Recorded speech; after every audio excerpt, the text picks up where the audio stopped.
Welcome to the Peterson's Bowhunting Podcast. All bow hunting, all the time.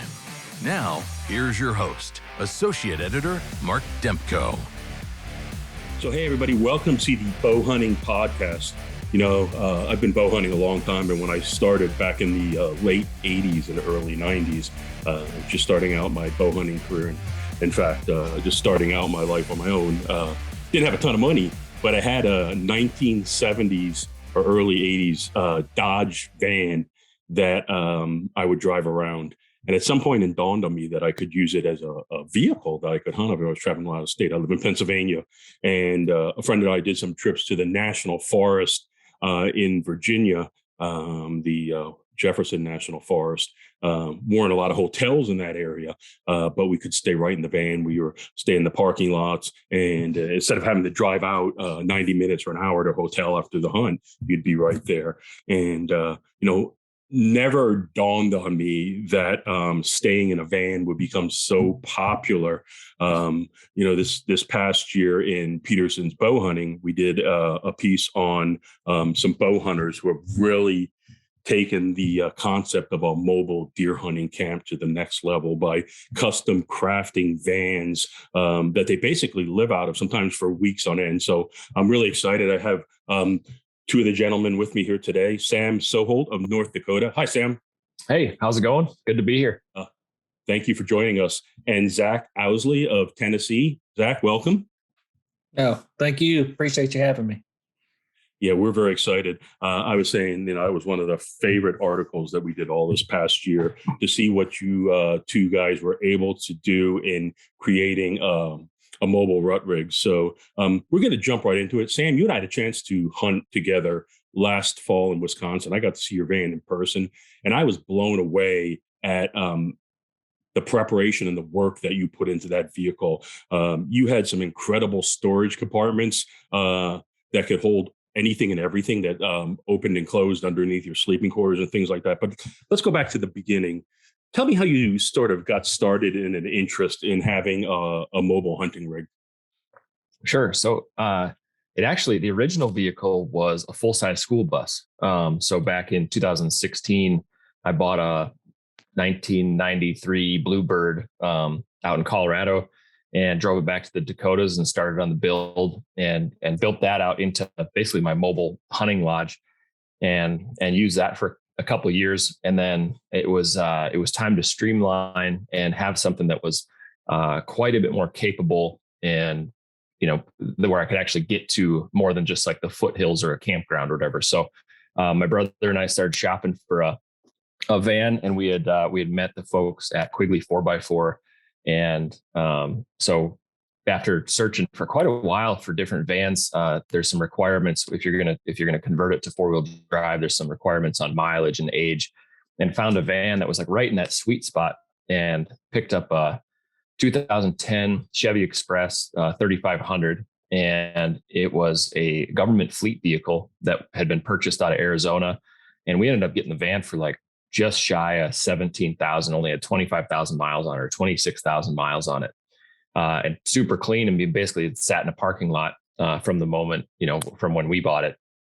And then I bought it, and then 2 days later drove it all the way to PA and had the 4-wheel drive conversion put on it, and then drove it back and kind of used it that first fall as like a passenger van. Pulled all the seats out of it and kind of put a cot in the back, and then Josh, my brother, and I kind of dreamed up what we might want the interior to eventually look like, and had used the deck system, like the drawer system in pickups in the past, and thought that would be like a good starting point as far as like baseline storage. And then we were actually on a trip back from a cruise deer hunt in the van, and I was just thinking about like, okay, what could we add into the storage compartments in the back? Like what would be a cool factor to have in there as far as like weapon storage? Because constantly, like, we're going to hunt archery, we're going to hunt with rifles, we're going to hunt with shotguns. A lot of times, traveling in the van for, through several seasons. And I was like, what if we did some sort of like weapons slide, like old, like Bat Cave, like Bruce Wayne type stuff, where you can slide that out and you have all of your weapons lined up, like ready to go, kind of like that scene in Boondock Saints where like open the cage and there's just guns everywhere. And So ended up the cargo glide makes a custom or a specific item to go on top of the deck system. So we kind of had like our initial storage laid out. So we had the deck drawers to put all of like the smaller items. And then we were able to get away from bow and gun cases by having that cargo glide and then put foam in it, custom cut out to be able to pull out and put one bow. And then we were able to get 2 shotguns and 2 rifles in the back and a quiver and, some other little miscellaneous stuff. And then whoever was up to bat, we had a bow carrier on the back of the passenger seat. And so, one person be driving, one person be scouting out the window. And then, whoever was up to hunt, their bow was at the ready. And then the other guy was filming or shooting photos. So yeah, we kind of dove right into it. And it was a way to have a much more capable rig. Like you can go basically anywhere in that 4-wheel drive van. And, it's been a really fun rig to go explore out on all the public lands that we all get to enjoy. Yeah, and I think that is absolutely one of the benefits where you have the opportunity to get into some of the more remote areas, and you can just stay in there very close to where you'll be hiking or hunting. What was the number one consideration for you when you were building this van out? What was the thing you had to have in it? So we had to have like good sleeping quarters, like a good place to sleep, because I feel like you can hunt a lot harder if you're going back to something where you're going to like get a good night's rest. And so when we built that platform, we picked up a 4-inch like memory foam like bed topper and like cut it in half. And then we have a divider in the back. So when Josh and I are both staying in the van, it's a little less awkward. We both have like a little sleeping cubby. So yeah, like just a good area to sleep, and then just a proper amount of storage for all of the gear that we needed to haul along on all these different trips. Yeah. Now, Zach, you have a similar story in that you purchased a van, but I think you were able to do it in incredibly economic fashion. Can you tell us how you got into the mobile hunting rig concept? What got you started, and the story of how you got your van? Actually, I kind of come along when I was seeing people turn them into homes. You see the van life hashtag and all this. I was seeing that on the internet. I was like, if people can live out of that, I know for a fact I can hunt out of it, and I don't need it to be that nice. That was my original concept of the whole thing. And then I saw Sam's bus, and you started seeing some people turn into some hunting rigs. And I wanted to do that, but just like Sam said, there was like where you sleep was important.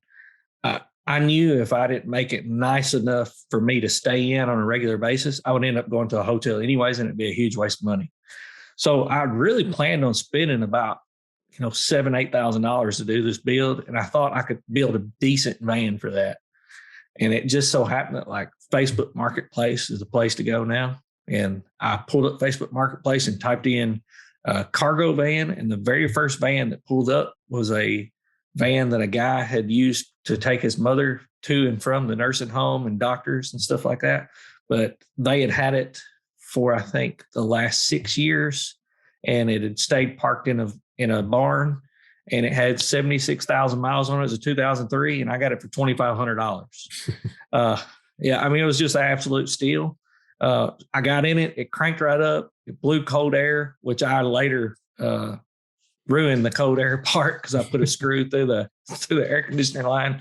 So that's part of the learning to build this thing. But it blew cold air. It had heat. The leather seats weren't torn, and there were no seats in the back, which I thought was going to be a head start for me. Just a warning for anybody: if you ever buy one that has a wheelchair ramp in the back and a wheelchair set in there, they are a pain in the butt. I'd rather just take the seats out. But yeah, that's kind of how I got into it. My whole thing was I had to feel like I had somewhere that I would feel like home, and that was my whole thing. I didn't think as much about storage as what Sam did, but it was me by myself. And I was only my plan was to be 3-4 day hunts at a time, because where I'm at in Tennessee, I'm 2 hours from Illinois. So what I didn't want to do is go to Illinois, stay in a hotel, and then you're still limited from that hotel how far you can go to efficiently hunt an area. So I wanted to be able to go to Illinois, hunt an area, and if it wasn't working in that area, be able to drive somewhere else 2 hours away, maybe in central Illinois, and hunt, more. That was my whole concept of the entire build. And, guys like Sam were putting their information out there actually at the exact same time I was doing it. And there is so much information on YouTube now that, like, when you were talking about your van back in the 70s, 80s, that was nobody even thought of it. But now one person does it and 1 million people know. Mm-hmm. So there's just so much information out there. Like, I had no clue how to cut a roof vent in the top of a van. I learned that. And there's like one channel that I followed all the way through that shows you how to do everything. And I'll just take little tidbits from him. And, and it obviously for me, this was my first one. This was Sam's second. I'm still learning. Like, every trip I go on, I'm like, I don't need this, but I do need this. And usually the things that I do need, I didn't bring. And the things that I don't need, I did. But, it's a learning process. So right now I'm just taking like 7-8 day trips at a time and, making a list as I go. Because if you don't write it down, you'll forget it. And that's been my whole process. When you started to build out your van, and just like I asked Sam, what was your must-have item in there? What was your number one consideration?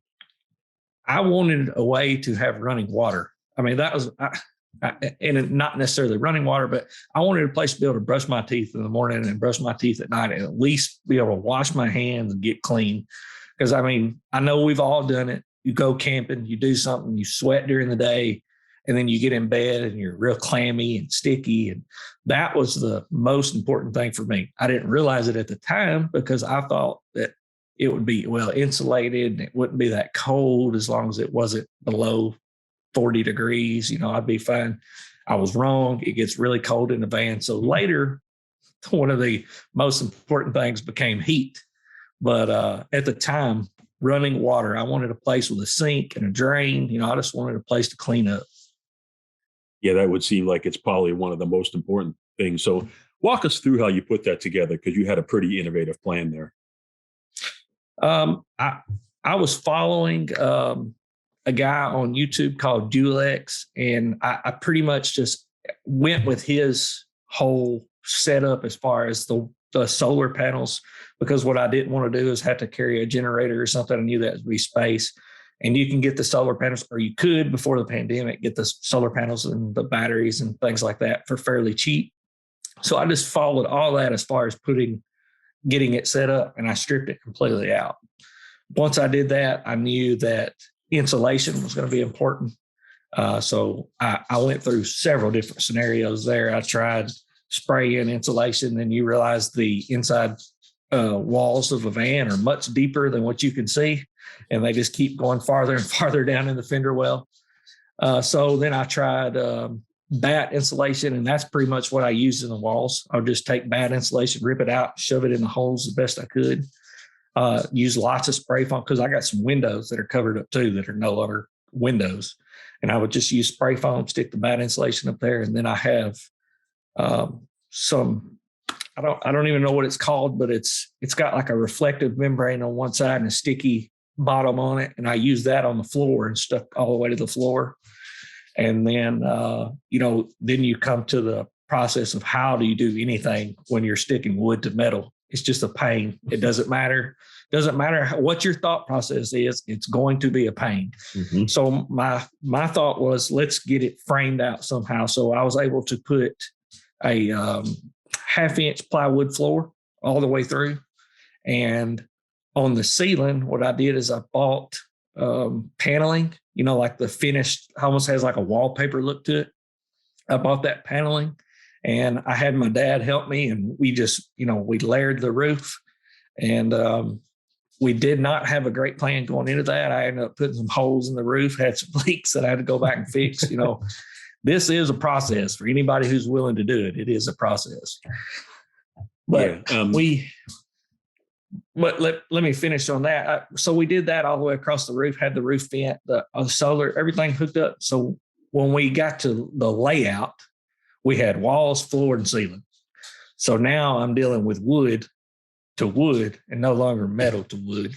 And then the rest was just, I'll be honest with you, I just kind of winged it. Well, look, let's flip that around a little bit. Was there anything to either of you that went easier than you thought it would? Oh, that's a good question. No,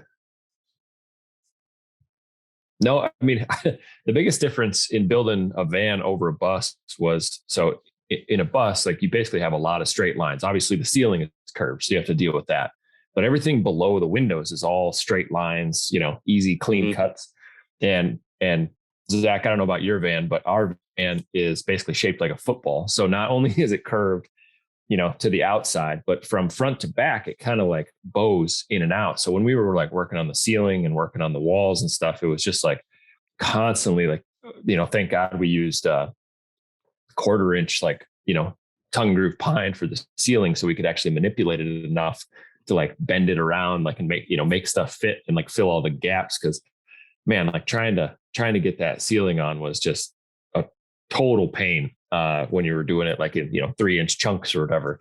So it was I think that was like the biggest like eye-opening thing when going through it. And Zach, you're 100% right. Like if people are out there listening to this and looking at building their own rut rig, like I encourage it, but it is absolutely a process. And thankfully I had done it kind of once before and kind of knew some of the things that I wanted and needed and whatever, but man, it's every project is totally different than the last one. So there's just always a lot of hoops to jump through. I would say the easiest part for myself was what I originally thought was going to be the hardest part was the electrical issue, the hooking up the solar panels and stuff. That stuff was just a breeze. I mean, it's plug and play, screw it in, put silicone on it and go. I really thought that was going to be more difficult, but like Sam said, everything else, and ours it was built like a football. You got windows to deal with. And I'll tell you, and you'll laugh at this, Sam, because you know what I'm talking about. So the roof is curved and the walls are curved. So when I put a 4x8 sheet up on the ceiling, it left a crack between there and the wall. Yep. So you're talking like this. I could not find anything to make that curve. I actually used a piece of vinyl siding. Oh, that's awesome. So I stuffed insulation up into that fill, and then used vinyl siding and made the curve. That's and screwed the vinyl siding in behind it. It just works. It looks like white trim in your house. Yeah, that's perfect.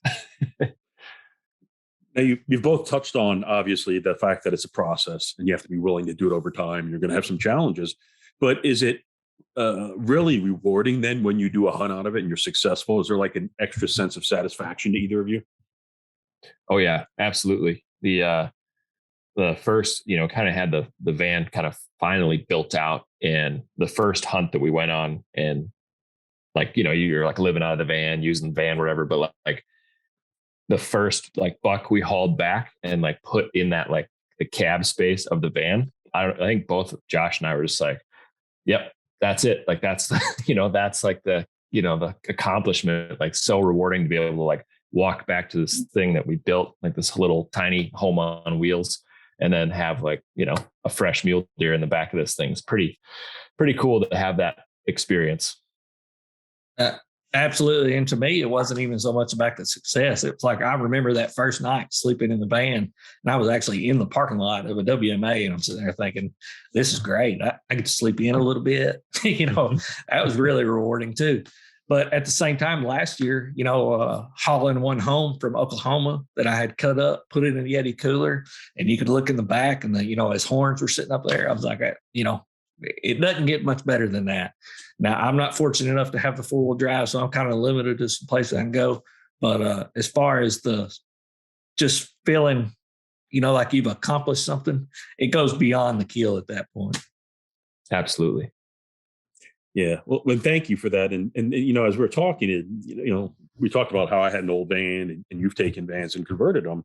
Did either of you ever look at just getting a camper or maybe taking a pickup truck and doing something with a cab? What made you go towards the van angle? I can answer that pretty easy. So I really thought hard about the camper shell, but the more I researched that, water is always an issue in them. You can't really even hardly sit up in them because, the height. I'm only 5'10", and I knew it would be an issue for me. And then the condensation was always going to be an issue. As far as a camper, I looked at that, but still, it's almost like Sam's bus. You can only take something that big so many places.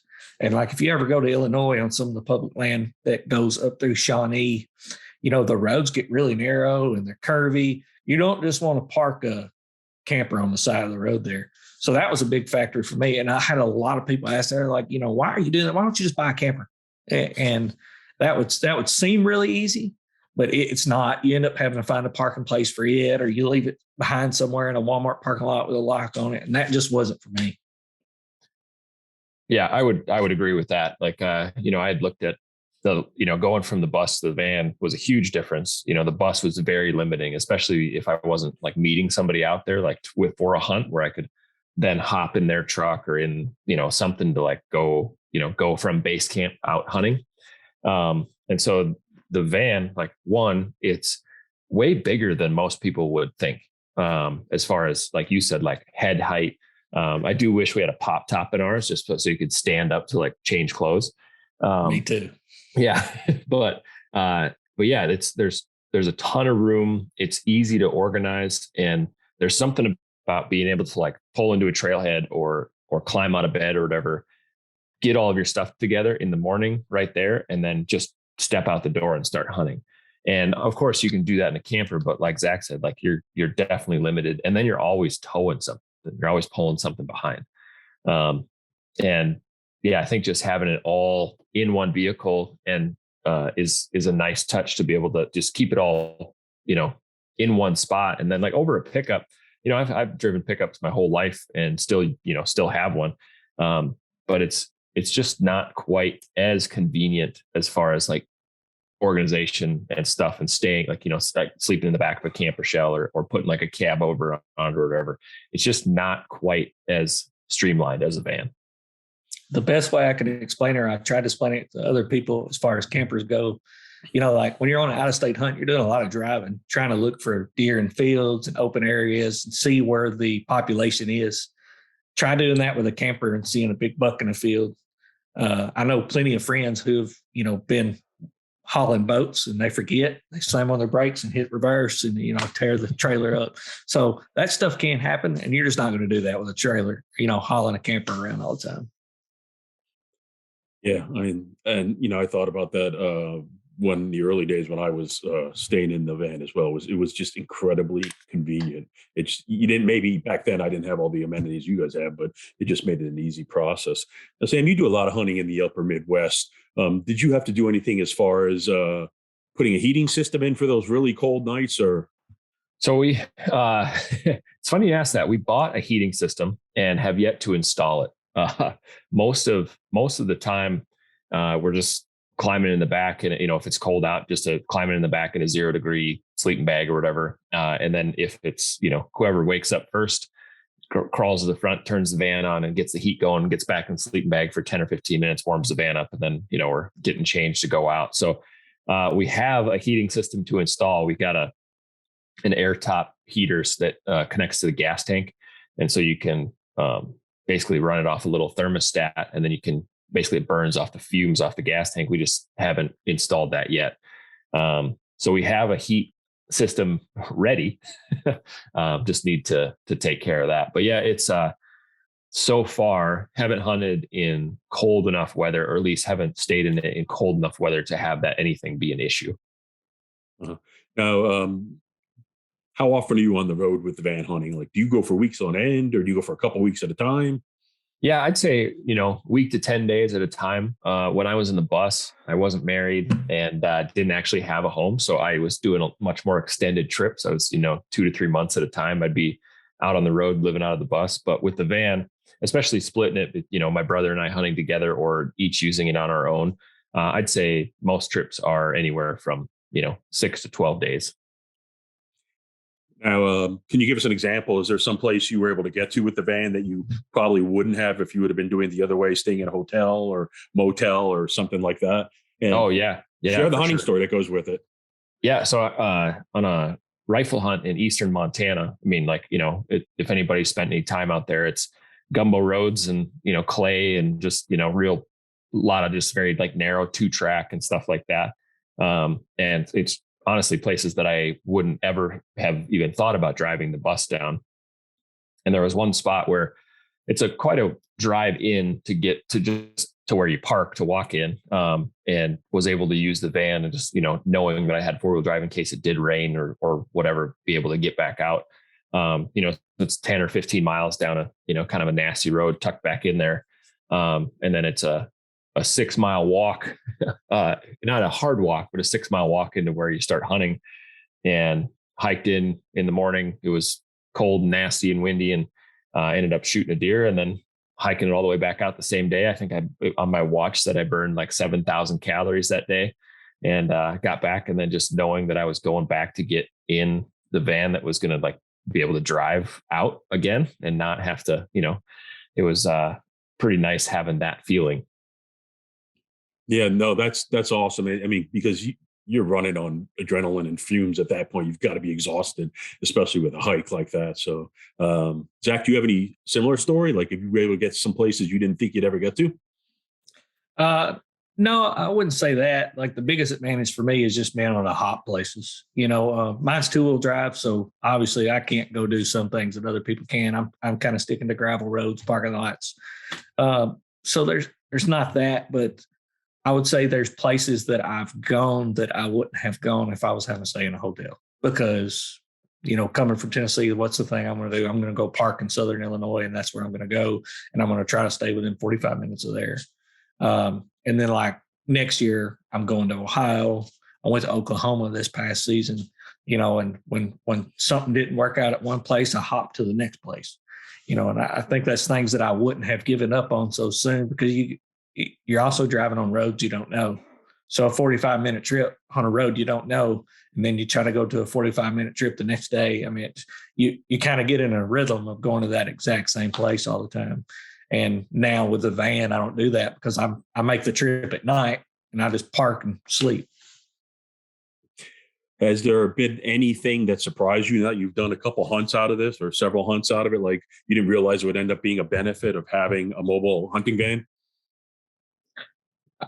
To me personally, I think the benefits are everything I thought it would be. I mean, and it's exactly what I just mentioned. It's a mobile camping rig. I mean, basically, there's no more of that drive. I'm getting more sleep, which means I enjoy being there more. I can go wherever I want, which means that I'm not dreading, I don't really feel like there's deer here, or I'm not on the deer. That I'm never bound to any spot. I'm never, feel like I'm in a location. Like if I want to hunt Southern Illinois today and I hunt it and I see a spot on the map that's in Northern Illinois or Ohio and I have a tag there, I can just drive it.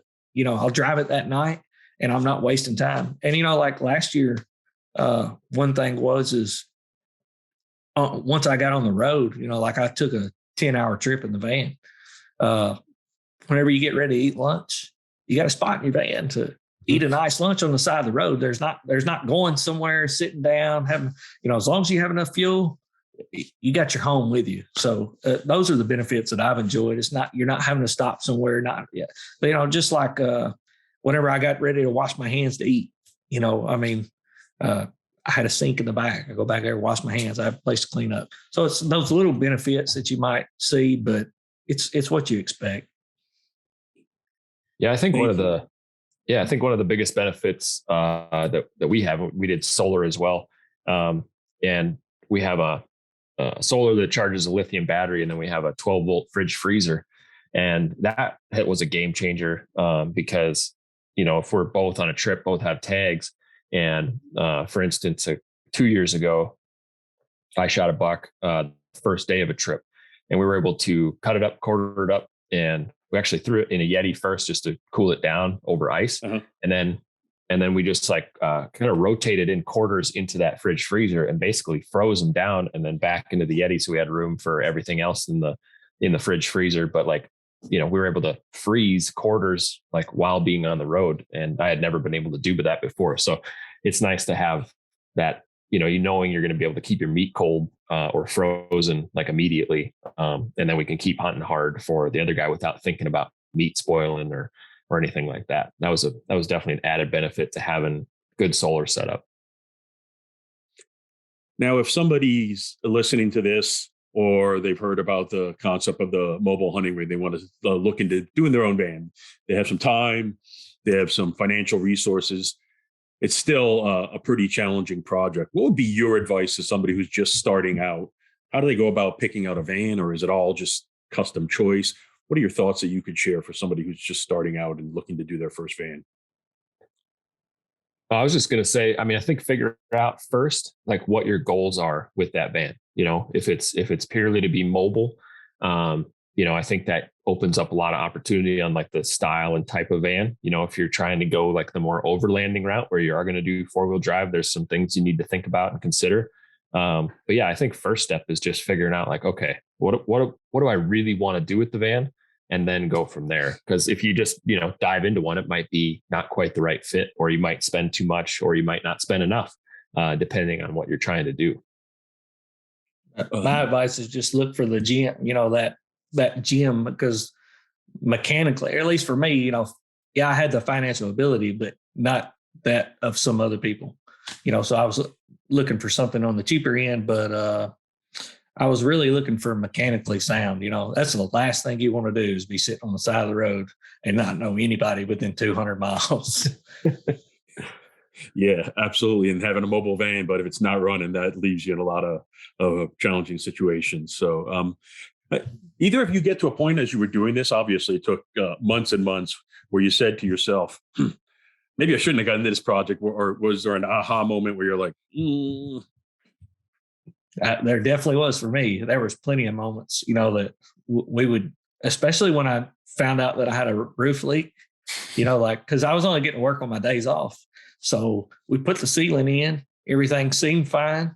And then the next time we got to work on it, I go in there and there's a big swell in the wood that I put up. And I was like, man, you know, so you got to take the ceiling down, which Sam already talked about how hard it was to put up. And then I had to silicone the top of the roof in areas. It was at that point, I was kind of like, I may have bit off more than I could chew here. Yeah, I definitely had more of those, like, what did I get myself into moments when I was building the bus. Like, you know, I walked out every morning and just saw that giant piece of yellow metal like staring at me. And I was like, oh, why did I do this? So I think going into the van build, like I knew some of those feelings and thoughts, and like, it felt a lot less daunting to do a build a little bit smaller. So I didn't have any of those like moments where I was like, oh, what did we get ourselves into? Because the van was just very, you know, exciting, you know, change of pace. As far as aha moments go, I don't know. I think the most daunting thing was like you said, Zach, like cutting a hole in the ceiling to put in a roof vent. Like, you know, you take this perfectly good van, sealed up nice, and, you know, you're going to cut a hole in the roof and then just hope your silicone job does the trick. There's no going back. There's no going back. Yeah. So some of that type of stuff was a little bit daunting. Luckily, my brother is very good at carpentry, mechanically sound. Like, you know, he's got that brain for that type of thing. And he just doesn't even second guess it. He's just up there on the roof cutting a hole. And so it helps to have somebody working on it with you that's like, oh no, we can do this. It's no big deal. Instead of trying to talk yourself through it all the time. One thing I think that's important to note is whether it's me talking or Sam talking, you notice that we both had somebody who was helping us. This is not a one-man job. And I just want everybody to know you either better have a good friend, a good dad, somebody, you know, my dad helped me. My dad was a lot like his brother. I mean, like nothing scares him. He's like, let's cut the hole in the roof. You know, that was his way. Personally, me, you know, I was a little apprehensive on some things, never bothered him. He's like, there's nothing we can do that we can't fix. Mm-hmm. So, but you need that friend or helper, because this is not a one-man job. I don't care who you are, how good you think you are. You'll never do this by yourself. Yeah, I mean, agreed. And I'm guessing at this point, and you touched on this a little bit in the beginning, you're probably both still making modifications or putting in things after you've done a couple hunts. What's one thing that you've really benefited from after you started using the rig where you're like, oh, I should have had this in from the beginning? Does anything stand out to you? Trying to think. Me personally would be heat. I know he said he didn't have it, but I was tired of coming. You know, you're cold in the tree, you walk out, and then you come back and you're cold again. So then I would usually start the van up, go find a Mexican restaurant or something, and then come back. And then you're like, oh, it's nice and warm, and you'd fall asleep. You wake up at 2:30 in the morning instead of getting that sleep that you wanted. If you hadn't noticed, sleep's pretty important to me. So I'd be freezing. And I bought like a $180 all-in-one diesel heater. It's got an exhaust on it and a intake, and you drill 2 holes in the bottom of your van. You take fire block silicone and, you know, you silicone around those ventlets. So you're putting an outlet out and an inlet out. You put that fire block around it so it doesn't melt through your floor.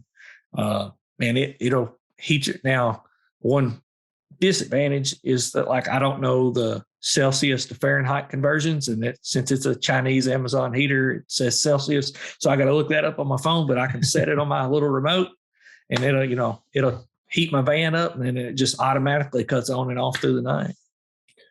You know, Zach, we had looked at those too. Where did you put your diesel tank, or is your van diesel?